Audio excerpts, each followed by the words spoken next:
I'd like to read a couple of verses from 1 Corinthians chapter 12. It says, just as the body, though one, has many parts, but all its many parts form one body, so it is with Christ. For we were all baptized by one Spirit so as to form one body, whether Jews or Gentiles, slaves or free. And we were all given the one Spirit to drink.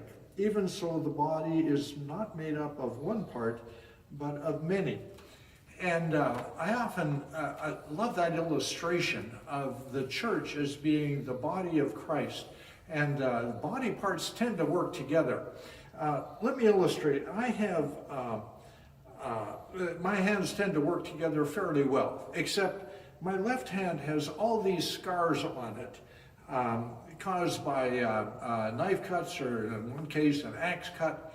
And these wounds to my left hand were generally caused by a tool that was held by my right hand. And yet somehow, after everything's healed up, my left hand still works with my right hand. It's not as though my left hand cringes every time my right hand picks up a tool. Somehow it's gotten over it, and they still work together.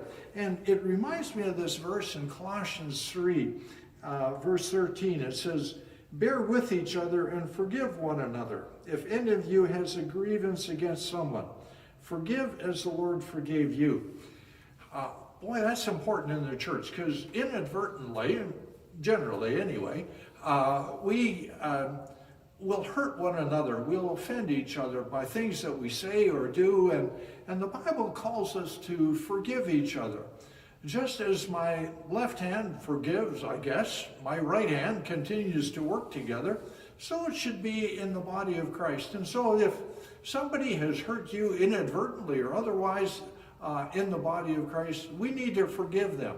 And it says, bear with one another. In the old King James version, it said, forbearing one another, which basically means putting up with the weaknesses and idiosyncrasies of other people.